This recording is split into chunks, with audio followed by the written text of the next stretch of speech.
Segundo aos Coríntios, capítulo 1. Parabéns a todas as mães, todas as mamães que estão aqui, as que estão em casa nos assistindo.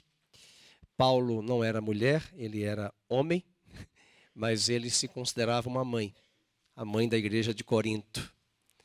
É a mãe de uma igreja que nós estamos estudando, uma carta que já finalizamos, a primeira carta, e agora vamos introduzir aos irmãos e os irmãos na segunda carta aos Coríntios, que na verdade é a quarta carta. Foram 4 cartas escritas e nós só temos de fato a segunda e a quarta, que é essa que nós chamamos de primeira e segunda.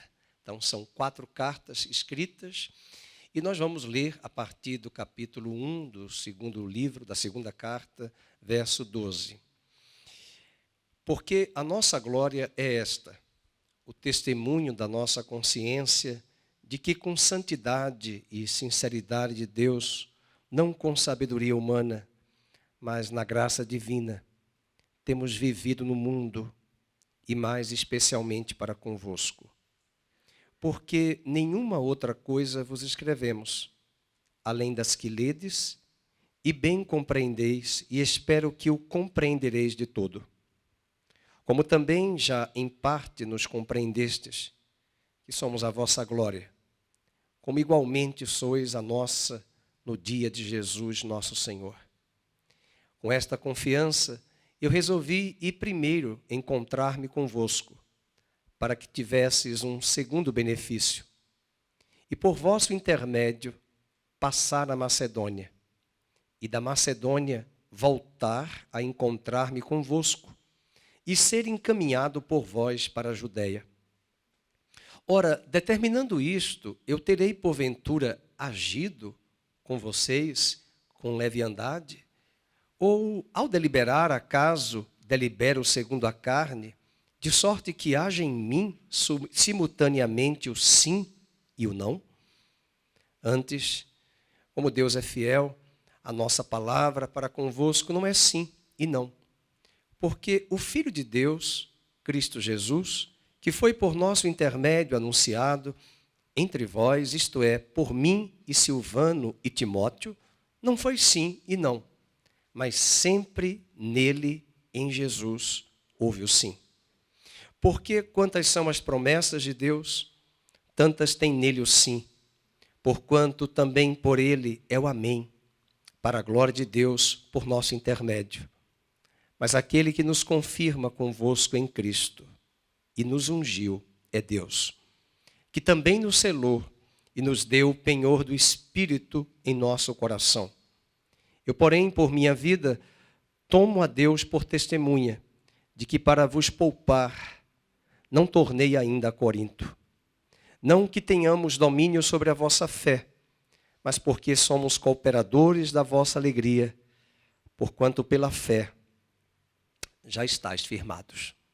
Que Deus abençoe a sua palavra, curve a sua cabeça, quero orar pela sua vida. Pai, nós pedimos que esta palavra venha fortalecer o nosso coração, abrir o nosso entendimento, venha tirar de nós as distrações, a dispersão do pensamento, as inquietações, as ansiedades, as agitações da nossa alma, o grito da nossa alma que muitas vezes no culto impede-nos de aquietar-se na tua presença.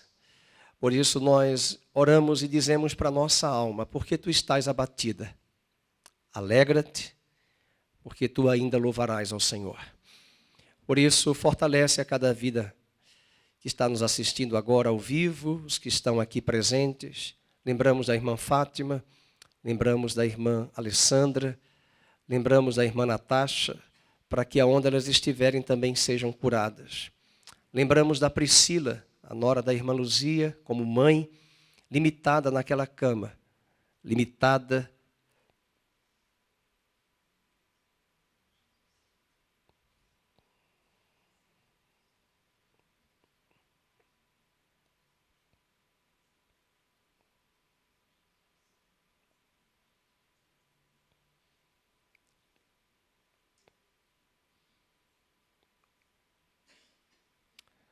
aquele quarto.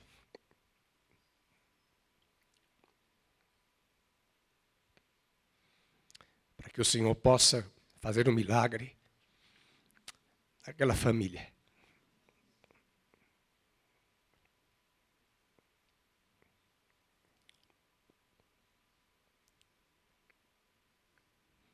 Que o Senhor nos ajude. Que o Senhor fortaleça a tua igreja e a tantas mães espalhadas por este Brasil, com filhos nos presídios, nas drogas, no narcotráfico. E muitas delas têm clamado e esperado como Ana o nascimento espiritual de seus filhos, a conversão e a esperança de que o Evangelho é o teu poder para transformar as vidas. Por isso, continua falando ao nosso coração. Ajuda-nos. Em nome de Jesus. Amém. Você pode sentar. Eu não sei se você já chegou a ler essa carta de 2 aos Coríntios. Essa é a quarta carta que o apóstolo Paulo escreve. A terceira carta até hoje não foi encontrada. Mas como o pastor Felipe nos disse domingo passado, essa carta ela existiu, porque Paulo faz referência a ela. Mas hoje, nesse capítulo 1 e também no capítulo 2, que eu não vou pregar hoje de manhã, no capítulo 2, do verso 1 até o verso 11, também nós encontramos aqui o motivo principal da escrita dessa carta. A carta 2 aos Coríntios, na verdade, é uma defesa do ministério apostólico de Paulo. Aquela igreja que ele havia plantado, que ele havia alimentado 1 ano e meio, foram 18 meses na cidade de Corinto, na região da Caia, e esse fato está narrado no capítulo 18 do livro de Atos. Agora ele está recebendo fortes críticas da sua igreja, daquela igreja que ele plantou. E a minha pregação hoje de manhã, aplicando isso para nós, é como você e eu nos comportamos diante das críticas. Eu não sei o que você está enfrentando, o que você está passando, mas é possível que no ambiente de trabalho, no ambiente de família, no ambiente de circunstâncias que eu e você lidamos diariamente, semanalmente, críticas têm tentado paralisar você. Indiferenças. E essa carta nos ensina que o nosso juiz, o nosso advogado, o nosso mediador é o Senhor. É Ele quem nos justifica. É Ele quem nos fortalece. Paulo não é uma criança, não é um infantil. Ele se comporta de uma forma varonil, sábia, sensata, e nos ensina nesta manhã como eu e você podemos responder às críticas daqueles que não nos entendem e nos compreendem. Esse conteúdo do capítulo 1 e do capítulo 2, do 1 ao 11, de fato, para os teólogos, é a matriz e a razão pela qual da escrita desta carta, quarta carta, à igreja de Corinto. Os sofrimentos de Paulo não estavam apenas com as pessoas de fora. Nós enfrentamos lutas por fora. Nessa carta ele também diz, eu enfrento lutas por fora e combates dentro. Às vezes nós achamos que nós não vamos receber críticas e indiferenças do lado de dentro. É só do lado de fora. Paulo já tinha PhD em experiência em dizer, não é só fora, junto aos incrédulos, mas também dentro da igreja de Cristo. E Paulo faz a sua defesa diante das acusações feitas por eles, que eram membros daquela igreja.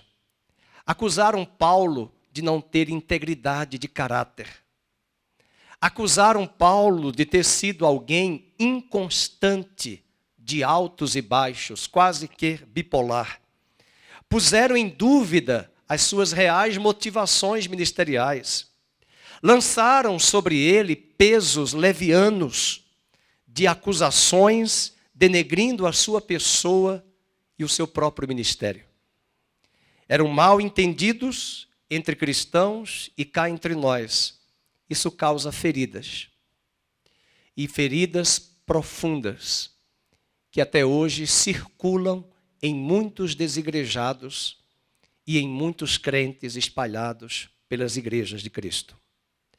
Paulo, na verdade, tinha prometido visitar a igreja da Macedônia, a igreja de Corinto, indo primeiro em Macedônia. Se nós lermos agora na tela, 1 Coríntios 16, 5 ao 6, havia um plano de Paulo de primeiro ir à Europa. Macedônia, nesse contexto, é a região da Europa, onde está Filipos. Ele havia plantado uma linda igreja na Europa, foi a primeira igreja da Europa plantada, foi Filipos, chamada Macedônia. Não confunda Macedônia com a Macedônia, o território hoje da Europa, que é um pequeno país. Mas é a Macedônia, naquela época, se referia àquela parte oeste da Turquia, Ásia Menor, onde estava ali a região da Eurásia, que nós chamamos hoje Eurásia, mas é a Europa do lado oeste e leste, a Turquia, já começando ali a Ásia.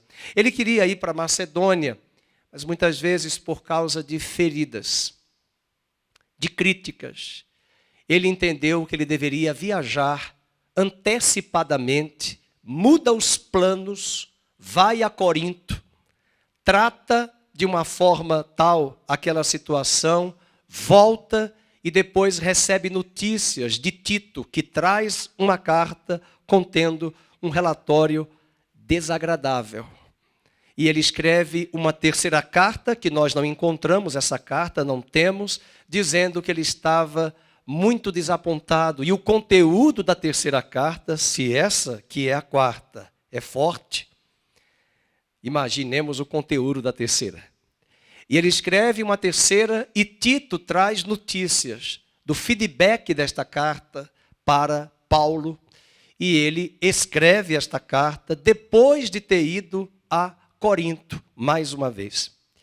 É interessante que ele pontua isso também no verso 6, nós estamos no 5, ele diz: e bem pode ser que convosco me demore, ou mesmo passe o inverno, para que me encaminheis nas viagens que eu tenha de fazer.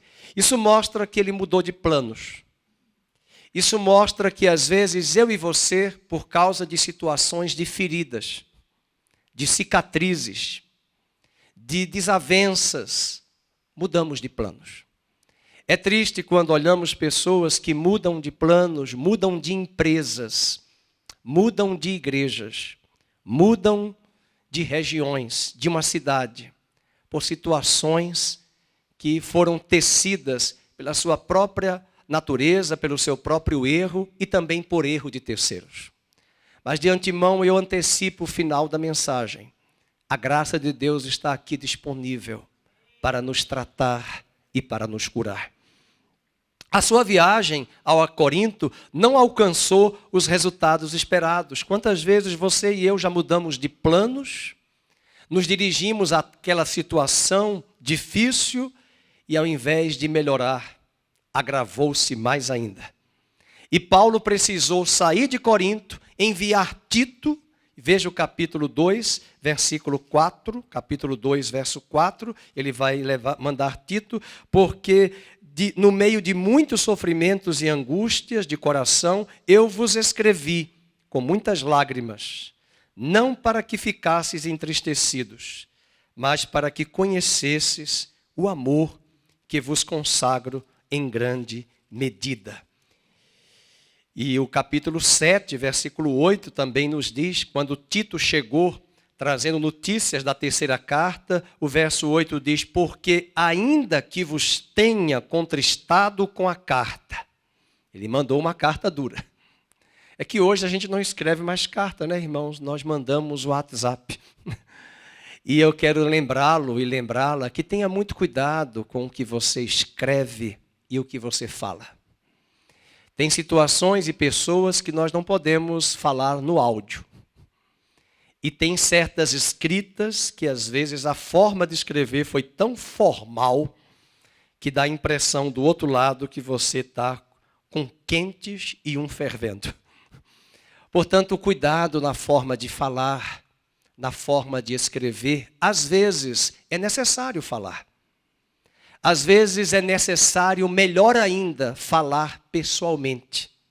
Paulo já tinha usado essa tentativa de falar com a pessoa, com a igreja, pessoalmente. Parece-nos que o mentor de todo o levante daquela igreja contra Paulo era um rapaz que ele citou na primeira carta, que para nós é a primeira, mas que é a segunda, que é o rapaz que está lá em 1 Coríntios 5, amaziado com a própria madrasta. Ele tinha relações com a madrasta, a igreja estava aceitando tal postura e parece-nos que foi essa beldade que fez um levante contra Paulo, falando mal de Paulo, falando mal do ministério, ventilando na igreja de Cristo nas regiões que Paulo não era pastor. E são essas circunstâncias semelhantes que até hoje têm maculado e destruído o nome de Cristo. Não destruído o nome dele porque ele não se destrói, ele é poderoso, mas tem maculado o seu povo e o seu rebanho na terra. Portanto, devemos aprender com estas lições, com estas cartas, com estas joias preciosas. Que postura nós devemos tomar? Que atitude nós devemos tomar diante das críticas? Paulo vai trazer algumas dicas para nós de como nós podemos proceder em circunstâncias como estas. Pessoalmente, ele já tinha ido, carta ele já tinha enviado, carta esta que no verso 8 diz, ainda que vos tenha contristado com a carta, Paulo diz, eu não me arrependo. E eu acredito que para ele ter dito que não se arrependeu, implica para mim que ele possivelmente orou antes de enviar a carta tão pesada. Reveu o conteúdo. E é por isso que muitas pessoas, e até hoje o Instagram, antes de você enviar certas palavras, pergunta, você está certo disso? E o Espírito de Deus também quer nos perguntar hoje de manhã, se nós estamos acrescentando mais ao reino, ou se estamos destruindo o reino com certas frases, posturas e colocações que fazemos em mídias e até mesmo em canais como o WhatsApp, não conversando com os de fora, conversando com os de dentro. Paulo reconhece que a carta foi pesada, mas era necessária. E ainda diz no verso 8, embora já me tenha arrependido, vejo que aquela carta vos contristou por breve tempo. Porque agora com o relato de Tito, com o feedback de Tito que ele havia enviado, Tito era um pastor, você vai encontrar a carta pastoral de Paulo a Tito. Tito e Timóteo eram duas colunas do ministério de Paulo, que sempre quando a coisa pegava fogo, ele tinha homens pacificadores. E nós precisamos na igreja, na família, no trabalho, de pessoas que ao invés de engendrarem mais querelas, mais guerras, elas precisam engendrar e alimentar a paz, não a política, mas a paz de Cristo, que excede todo entendimento. Paulo diz que nós somos embaixadores do reino. Nós somos pacificadores. Nós não somos guerreiros do mal. Nós somos guerreiros do bem que batalham pela intercessão nos bastidores, mas no falar, no escrever e no agir, nós agimos em nome da paz. Porque o reino de Deus, de Paulo em Romanos, não é comida nem bebida, mas é paz, justiça e alegria no Espírito Santo. Que sejamos pacificadores. E essa carta produziu resultados positivos. E muitas vezes palavras duras que você ouviu, principalmente de uma mãe, no Dia das Mães, que você está lembrando hoje, de que a sua mãe não apenas lhe deu beijo, lhe deu abraço, mas corrigiu. aquela palavra, aquele freio, aquela correção foi necessária. E Paulo, apesar de entender, a carta foi pesada, mas gerou frutos dignos de arrependimento. A igreja não é um parque de diversão Hopi Hari. A igreja não é um parque aquático Etno-Wide. A vida que Deus nos deu e o reino não é um parque de diversão, de festa e alegria. Isso é para Sandy Júnior. Vamos pular, vamos pular, vamos pular. O reino de Deus também tem batalhas, tem guerras e exigem de homens e mulheres que são participantes desse reino a pacificação. Portanto, vamos deixar as coisas de menino, vamos deixar as desavenças, as querelas, e eu tomando as palavras de Paulo, vamos, no que depender de nós, ter paz com todos os homens. Vamos pacificar aqueles que estão no ambiente de trabalho, na escola, nas redes sociais. E cuidado nessa época de eleição. Segure a sua pena, segure os seus dedos e não escrevam aquilo que Deus não mandou que você escrevesse. Não fale o que Deus não mandou que você falasse. Se contenha, peça o domínio do Espírito sobre a sua vida para que problemas não possam surgir, não pelo diabo, mas como resultados das nossas carnalidades e das nossas guerras interiores. A primeira lição que aprendemos aqui para a defesa que Paulo fez é que ele tinha uma consciência limpa.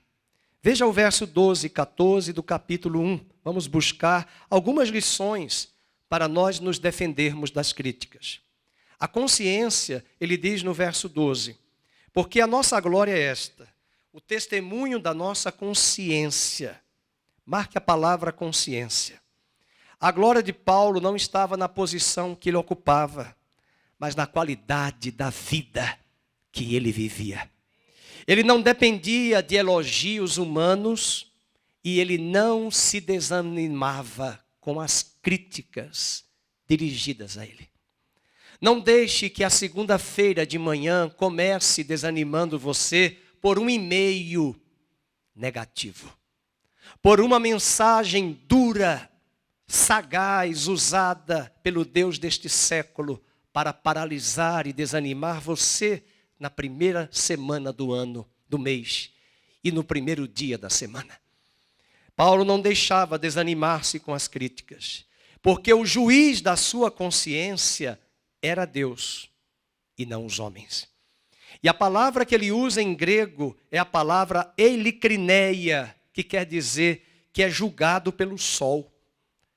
Quando ele usa a palavra consciência, ele traz a palavra elikrineia, que quer dizer pode suportar a prova da luz do sol. Você já pensou concentrar-se no sol? Eu era criança, fiz isso várias vezes. Mas na verdade é que pode ser mirado com o sol, brilhando através dele.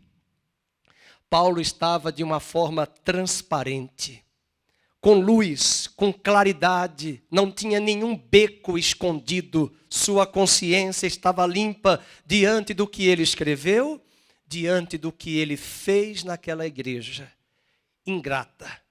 Uma igreja que precisava aprender o amor, apesar de ter tantos dons, apesar de ter tantos talentos e tantos ministérios, era uma igreja cheia de querelas, de contendas, que precisava entender o que Paulo disse na primeira carta, que o conhecimento ensoberbece, mas o amor edifica. É nesse contexto que ele usa a palavra elikrineia, que poderia suportar a prova da luz do sol, porque não havia nele nenhum flanco aberto e não havia brechas algumas no escudo da sua fé. Não havia mácula. Para Paulo, a consciência era a faculdade humana por meio da qual a pessoa aprova ou desaprova. Vamos abrir as nossas Bíblias em Romanos, capítulo 2, verso 14 e 15. Muitos pensam que a consciência é a voz de Deus.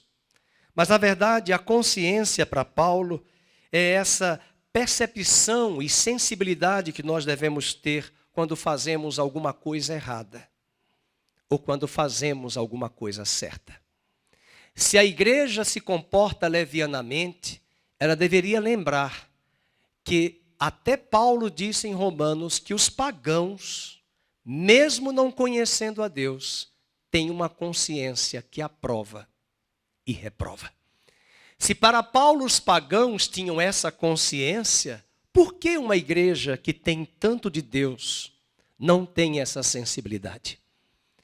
Paulo vai dizer em outras cartas que muitos perderam essa sensibilidade e ele usa a palavra uma consciência cauterizada. Porque os gentios, os pagãos, mesmo não tendo lei, eles procedem por natureza de conformidade com a lei, não tendo lei. Servem eles de lei para si mesmos. Verso 15. Estes mostram os pagãos a norma da lei, gravada no seu coração, testemunhando-lhes também a consciência e os seus pensamentos. E ele diz que essa presença da consciência nos pagãos, ora acusa, quando eles transgridem, ora defendem, quando eles estão corretos. Para nós podemos aprender com Paulo. Ao invés de buscarmos no outro os erros, devemos olhar para nós mesmos e pensarmos, aonde eu errei? Veja que Paulo sabia que a carta foi necessária, mas ele disse, eu confesso que como uma mãe e um pai, eu estou arrependido da severidade da carta. Mas ela foi importante. Ela gerou frutos. A consciência dele era o crivo. E Deus está nos dizendo nesta manhã que quando as críticas chegarem a você, passe pelo crivo da sua consciência limpa. Que a sua consciência esteja em paz. É por isso que a consciência nossa precisa ser esse parâmetro. Escrevendo a Timóteo na primeira carta, capítulo 1, verso 19, o apóstolo Paulo diz em 1 Timóteo 1, 19, ele diz, vamos ler. 1 Timóteo 1, 19, mantendo fé e uma boa consciência, porquanto alguns, tendo rejeitado a boa consciência, vieram a naufragar na fé. É muito mais fácil acusar. É muito mais fácil terceirizar a culpa. E quando eu caminho com essa estupidez, insensatez, diariamente, semanalmente, anualmente, sempre entendendo que o problema são os outros e nunca eu, é possível que a minha consciência esteja fraca. Esse nível de discernimento, de percepção, de maturação que Deus nos dá, até mesmo para sermos pacificadores. Se nós insistirmos em caminharmos nessa teimosia, é possível que Deus faça o que ele disse em Romanos. Eu os entreguei às suas paixões infames. Mas Deus espera que uma igreja madura, que não tire o sono do seu pastor, que no caso é Paulo para Corinto, ela durma bem e não tire o sono do anjo daquela igreja, seja uma igreja que mantenha a fé e a boa consciência. Durma bem, sem Rivotril, sem Lexotan, sem ansiolítico, a partir de um travesseiro, não de pedra como o de Jacó, que mesmo tentando dormir, não conseguiu, até o anjo tocar seu nervo ciático. E Deus curá-lo e curar o seu irmão Esaú, que fazia 20 anos que ambos não conversavam. Ele teve medo, ele tentou dormir enquanto atravessava no caminho de volta para a terra dos seus pais, se reencontrando com Esaú, mas a sua consciência preferiu mandar presentes por meio de Raquel e Lia para aplacarem a ira de Esaú. E apenas uma pergunta, numa única sessão terapêutica psicanalítica, não à la freudiana, mas Alá Jeová. Numa única sessão e em uma única pergunta, Deus curou, perguntando: qual é o teu nome? Ele respondeu: Jacó. A sinapse neuronal trouxe a cura, porque há 20 anos, na mesma terra, Isaac perguntou a Jacó qual é o seu nome. Ele deve ter gaguejado, mas ele respondeu: Esaú. 20 anos depois, qual é o teu nome? Seu nome era Jacó. Mas naquela única pergunta, na única sessão terapêutica de um bom psicólogo, Deus trouxe a cura. E a consciência de Jacó sai daquele val de Jaboque limpa. E um dia nasceu, foi toda noite uma luta. E os pentecostais gostam de cantar esta música. Na Jacó segurou o anjo, segurou o anjo, segurou o anjo. Só pensando em vitória material. Mas a maior vitória foi que aqueles 2 marmanjos que não se falavam e somente estavam marmanchados pelo ódio, nutrido de um irmão e de pai e mãe que fizeram partidarismo pelos 2 filhos. Deus vai traçar um plano perfeito para curar o coração de Jacó, tirar o medo de sua vida. E o dia nasceu, e diz a Bíblia que Esaú parecia Lampião. 400 homens armados com Esaú. E a cena nem Hollywood consegue fazer. Esaú avista Jacó, corre para abraçá-lo, beija-o. E a Bíblia diz, e ambos choraram amargamente. Um ódio tratado pela cura divina em uma única pergunta. Deus não quer que sua igreja continue deixando essas querelas, essas marcas, essas manchas. Ele está aqui hoje de manhã para curar não apenas a nova vida, mas a igreja de Cristo na terra.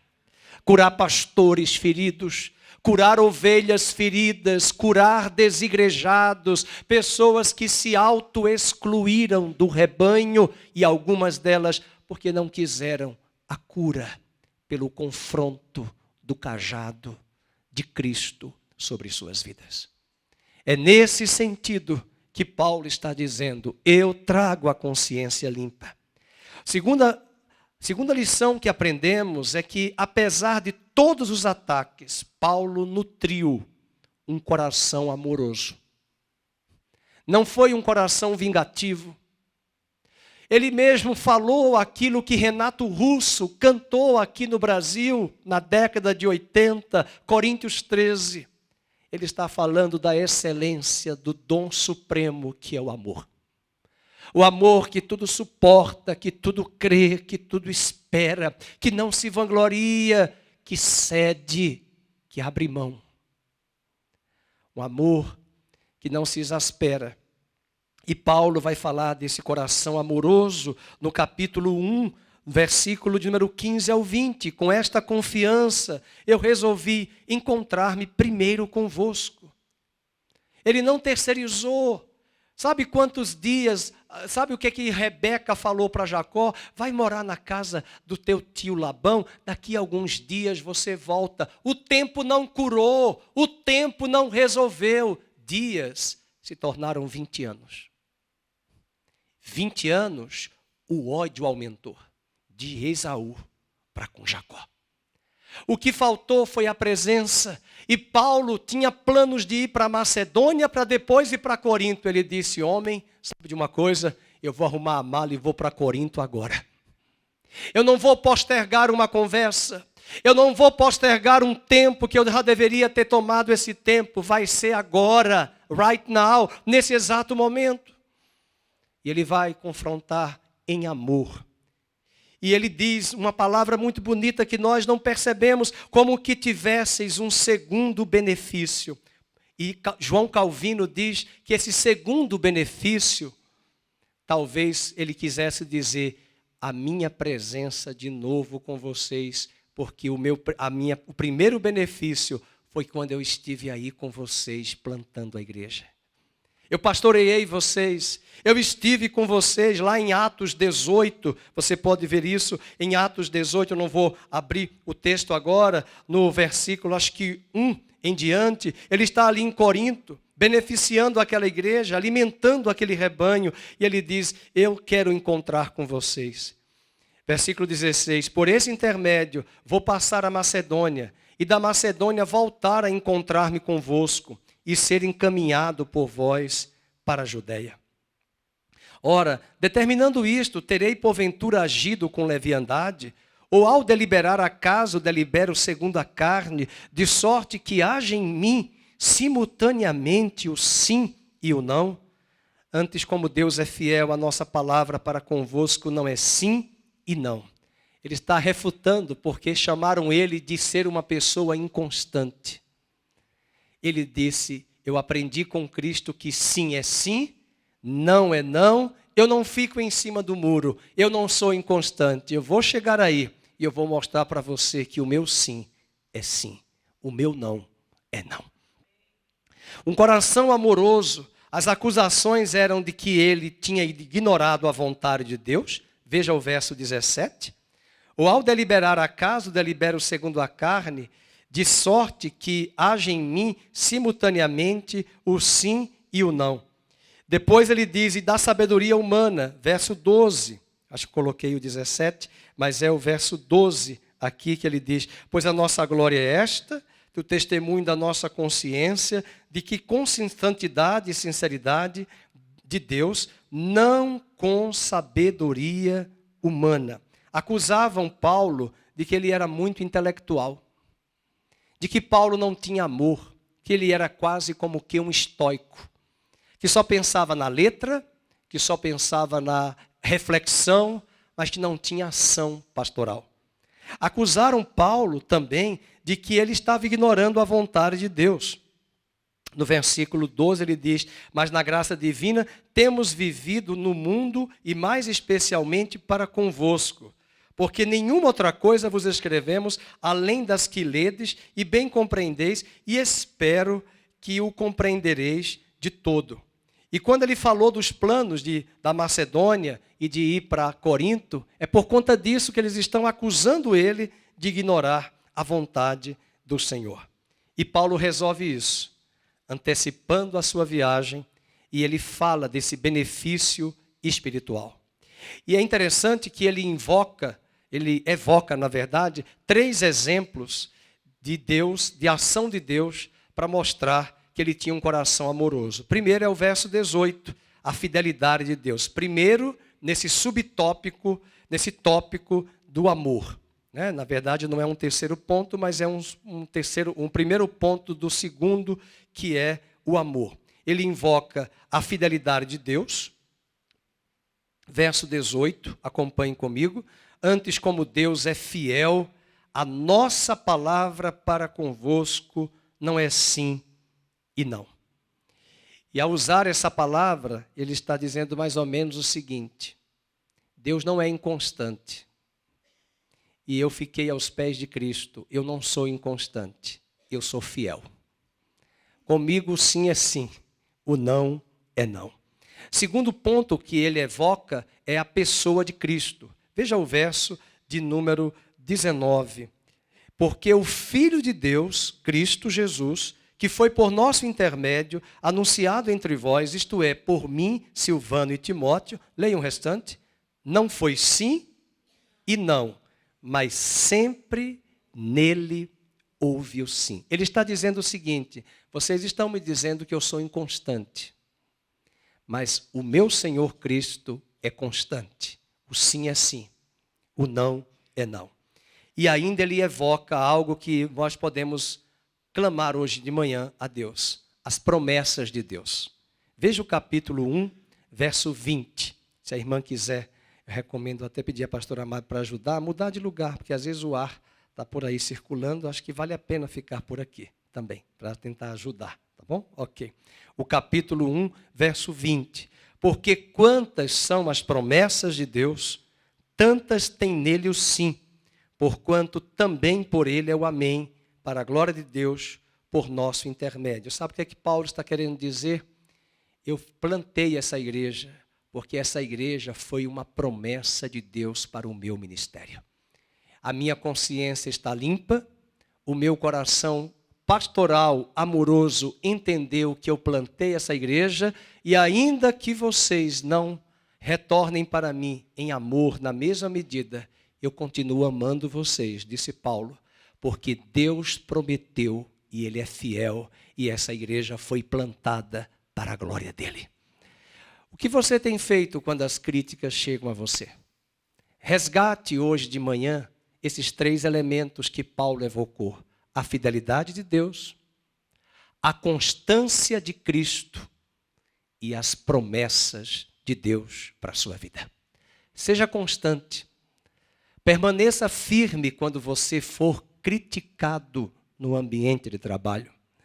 Permaneça firme, porque aquele que te chamou é o mesmo que te capacitou.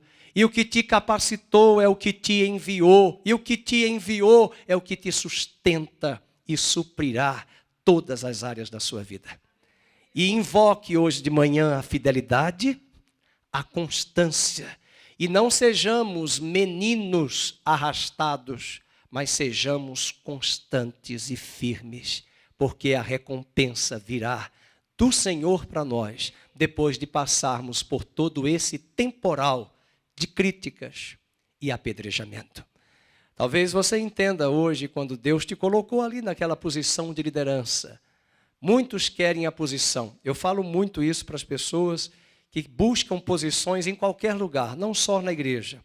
E eu digo para elas, é bom lembrar que nas melhores empresas são os cargos que convidam as pessoas certas.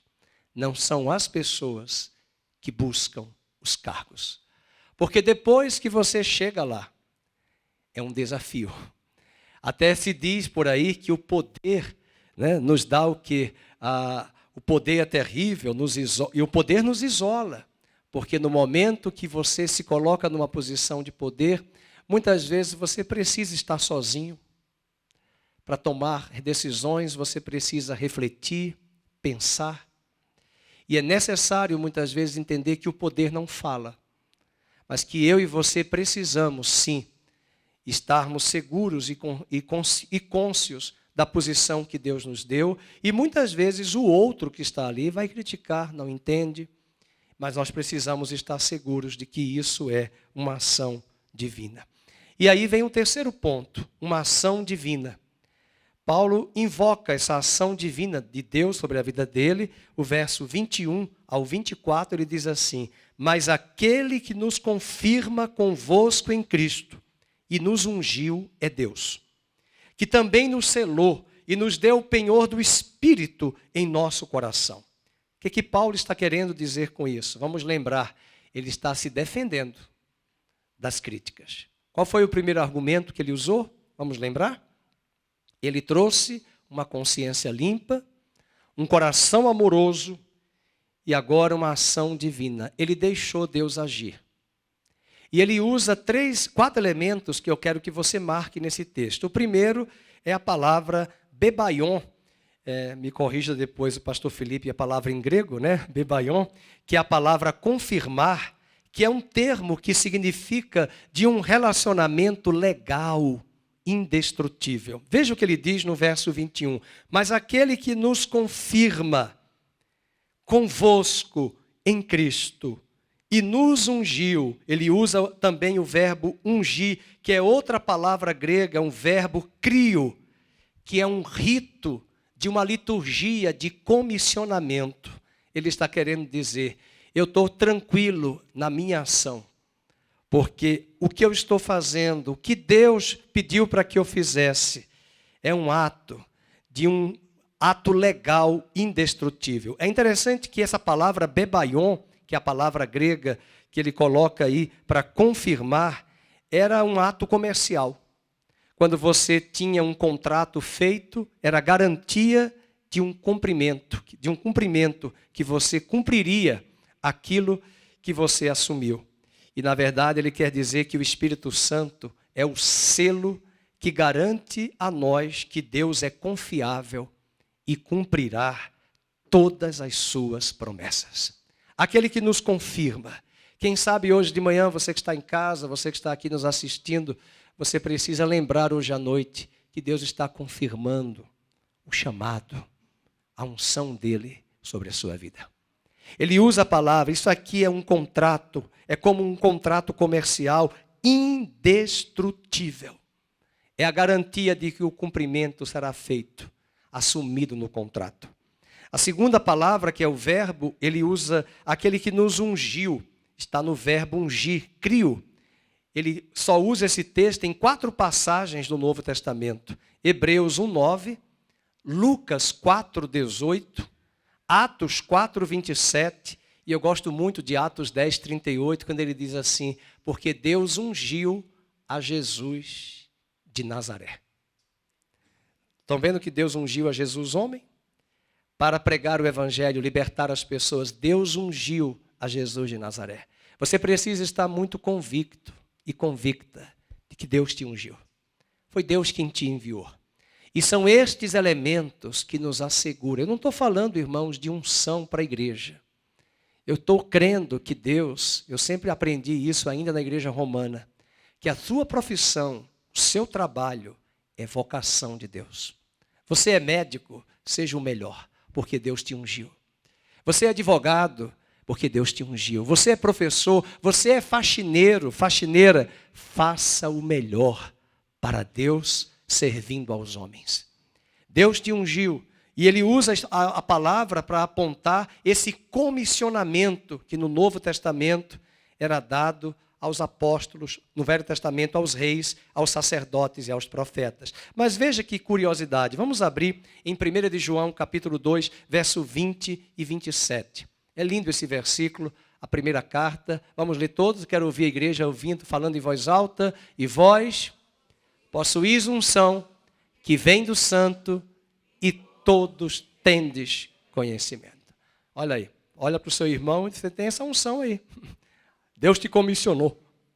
Por isso que a igreja é chamada apostólica, porque ela foi enviada. Verso 27, vamos ler, verso 27. Quanto a vós outros, a unção que dele recebestes. Deus te deu a unção, sabe para quê? Para você permanecer onde você está, onde ele te colocou. É para isso. Você não quer sair diante da pressão? Você não quer retroceder diante das críticas e das pedradas? Mas a unção é para que você permaneça. A unção é que para você não retroceda. A unção é para que você não ceda, não de forma vingativa, raivosa, mas confiando em Deus, dependendo da graça dele, sabendo lidar com as adversidades e os olhares de pessoas inimigas, falsas, que se levantam contra você. Paulo diz nessa carta que ele teve que aprender a conviver com falsos irmãos. Abra sua Bíblia em Coríntios, na mesma carta, capítulo 12, é para isso que é a unção. Tem gente que pensa que a unção é para cair no chão. Tem pessoas que não gostam, e eu também não gosto, de irmãos que vêm para colocar a mão na testa da gente para cair. Eu tenho vontade de empurrar também. Deixa eu fazer aqui. Não, a unção permanece, não é para me derrubar. Às vezes nós podemos cair, porque quem recebe o poder de Deus não consegue ficar de pé. Agora, manipular, forçar, derrubar o irmão, não. A unção de Deus permanece em nós. Para quê? Para que eu permaneça firme diante das críticas, diante das pedradas, diante dos olhares, diante das indiferenças. E é isso que Paulo está dizendo, eu estou aqui firme, eu estou escrevendo essa carta para vocês, o meu coração também está abalado, mas eu sei que o Senhor me ungiu, eu sei que o Senhor me selou e me comissionou. Olha o que ele diz no capítulo 12 dessa mesma carta, ele diz no versículo de número, na verdade é o 11, perdoe-me, o 11, versículo 26. Em 26 ele diz, eu enfrentei jornadas, 11, 26. Em perigos de salteadores, em perigos entre patrícios, em perigos entre gentios, em perigos na cidade, em perigos no deserto, em perigos no mar. E agora, todo mundo vai ler em voz alta. Em perigos. Então Paulo disse, eu não deixei os falsos irmãos, eu permaneci firme. Os incomodados que se mudem. Mas eu permaneço firme.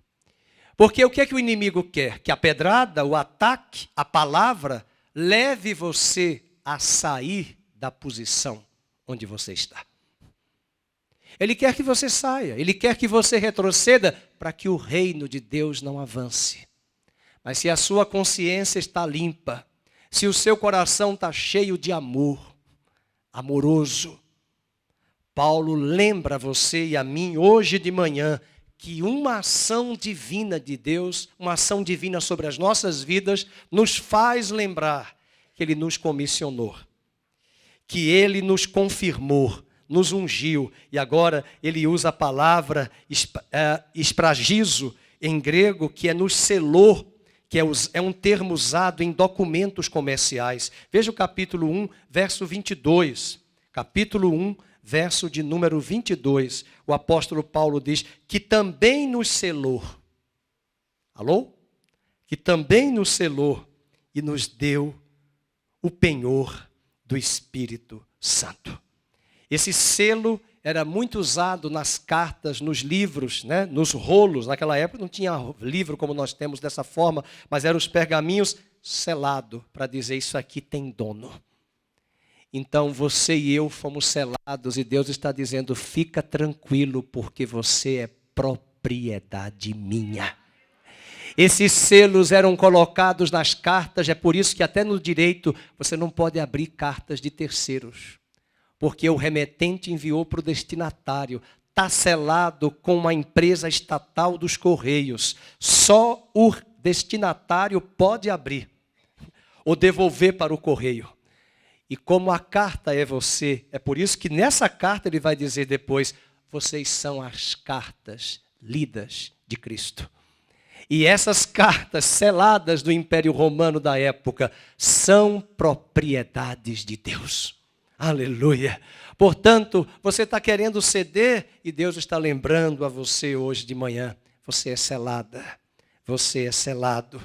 E Pedro já tinha dito, vós sois propriedade exclusiva do Deus Todo-Poderoso. Agora Paulo vai usar o penhor do Espírito. Não sei se você já penhorou alguma joia na Caixa Econômica. Eu espero que tenha pago e devolvido para receber a joia. Porque se você não devolveu, a joia ficou lá. Mas eu quero lembrar a você que quando você for tentado, em meio às pedradas e às críticas, lembre desses 4 termos que nós acabamos de falar. Ele confirmou, ele ungiu, ele selou e ele te deu o penhor. A joia que foi penhorada na Caixa Econômica da terra, chamada igreja, foi o Espírito Santo. Quando ele vier buscar a sua noiva, ele vai levar a Caixa Econômica Federal, a igreja, e vai levar a joia. Só que quando você penhora uma joia, você dá uma antecipação, a primeira parcela de um pagamento. E quando ele usa a palavra penhor, ele usa a palavra grega arrabon, que quer dizer a primeira parcela de um pagamento. Antecipando o pagamento integral, que será efetivado no final. E quando ele veio na primeira vinda, ele já nos deu o Espírito Santo. Uma parte do pagamento já foi realizada. E nós estamos aguardando, como disse Paulo, a nossa redenção completa. Que legalmente já foi paga, mas que um dia será consumada. E todo olho verá, e os nossos corpos serão transformados em incorruptíveis. E Paulo está dizendo esses elementos para mostrar, eu estou aqui porque eu fui selado, ungido, comissionado, e recebi o penhor do Espírito Santo em mim, porque é uma obra de Deus na minha vida e em vós, na igreja de Corinto. Bem, queridos, falamos sobre algumas lições.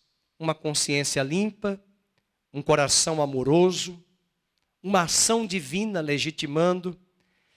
Mas eu quero também lembrar algo que eu já falei: mudança de planos. Quando você recebe críticas, pedradas e acusações, nós mudamos muitas vezes de planos. Paulo mudou de plano no capítulo 1, verso 23 e 24. Leiam. Eu, porém, por minha vida, tomo a Deus por testemunha de que para vos poupar, não tornei ainda a Corinto. Ele queria ir novamente mais uma terceira vez, mas ele disse: eu não vou, eu vou mudar de planos. Eu vou mandar uma carta esperando que essa carta conserte vocês. Mude o vosso coração. É possível que você e eu venhamos a, de fato, mudar de planos, de táticas, de estratégias. Se for necessário usar, use, mas deixe que Deus direcione a isso.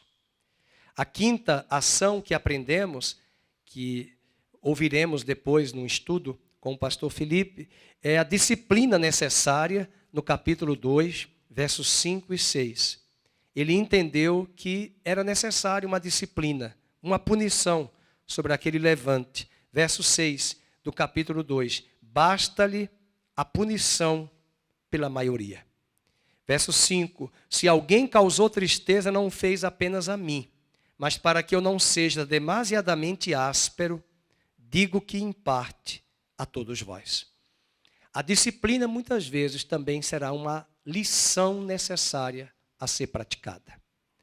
E por fim, um perdão restaurador. Como nós precisamos perdoar. E como é bom ser perdoado. Veja o capítulo 2, versos 7 ao 10, o apóstolo Paulo: de modo que deveis, pelo contrário, perdoar-lhe e confortá-lo.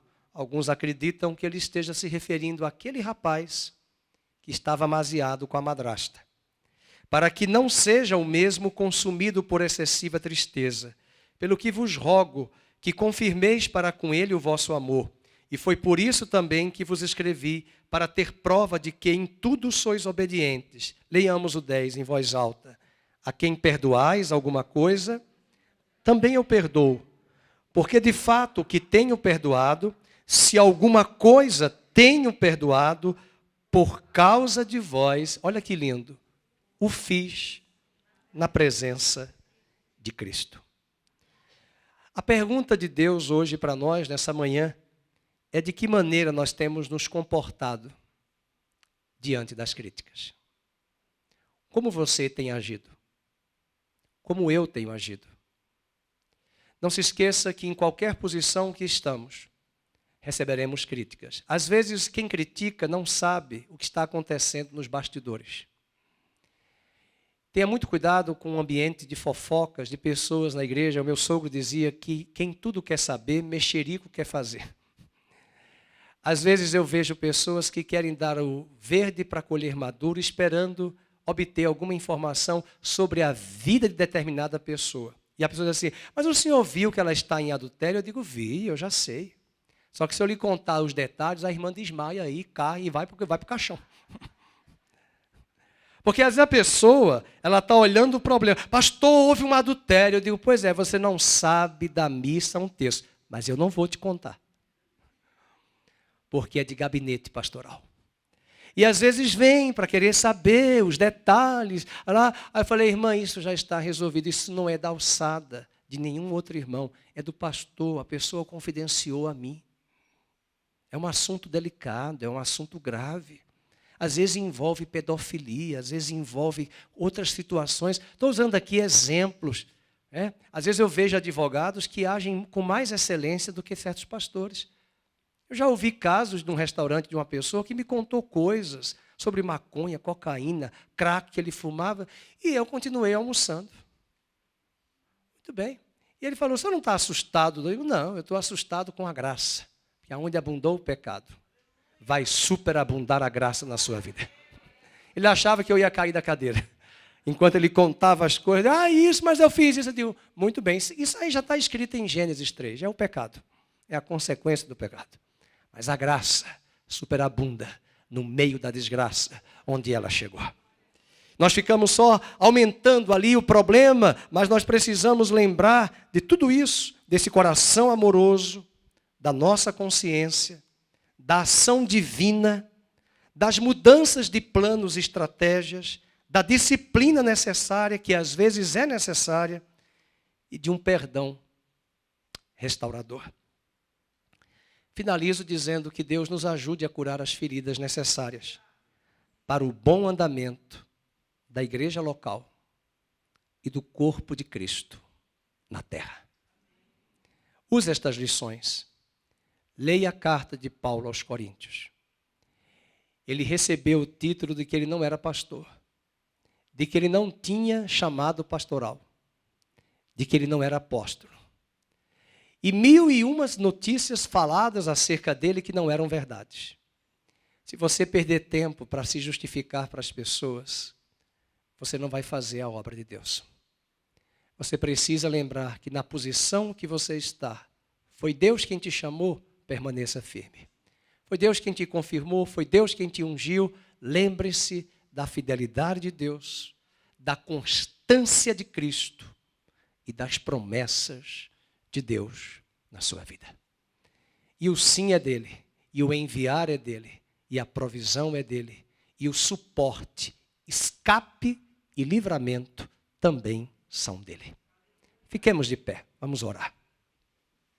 Pai querido, nós te louvamos por esta palavra, pela vida de Paulo, por essa carta de Coríntios tão importante para a igreja contemporânea. Lembramos das igrejas de Cristo espalhadas por esta cidade, por esta nação. Pessoas feridas, machucadas, mas oramos para que o Senhor promova nesta manhã, início de tarde, a tua cura. Lembramos destas ações que o apóstolo Paulo nos ensinou. Que possamos cultivar uma consciência limpa, um coração amoroso. Entendermos que não são os nossos mecanismos, os nossos recursos que vão convencer, mas é a tua ação divina. Nós precisamos, além da tua ação, do perdão, nós precisamos muitas vezes da disciplina necessária. E nós precisamos dessa graça maravilhosa, que muitas vezes vai nos levar a usarmos de estratégias diferentes e mudanças de planos. Ajuda-nos. E que hoje de manhã nós possamos lembrar daquela canção que diz: há um bálsamo em Gileade. Vem e voltemos ao Senhor. Porque Ele nos despedaçou. Ele fez a ferida e sarará. Ele fez a ferida e a curará. Vinde e voltemos ao Senhor. Que há bálsamo em Gileade, disse o profeta, porventura não há mais bálsamo em Campinas, não há mais bálsamo na igreja de Cristo. Sim, diz Jeremias, há bálsamo em Gileade, há bálsamo em Israel, há bálsamo no Brasil, há bálsamo na igreja brasileira. Vinde, igreja, e voltemos ao Senhor, pois Ele nos despedaçou e nos sarará. Fez a ferida e nos curará. Que o amor de Deus, a graça bendita de Cristo e a doce consolação do Espírito Santo seja sobre todos. E aquele que começou a boa obra, a complete até o dia de Cristo Jesus. Muito obrigado, Deus, por esta manhã. Obrigado pela palavra, obrigado pelas nossas mães aqui presentes e a nossa gratidão por aquelas que já partiram, mas que deixaram um grande legado nas nossas vidas e nesta terra. No nome de Jesus oramos. Amém e amém. Deus abençoe.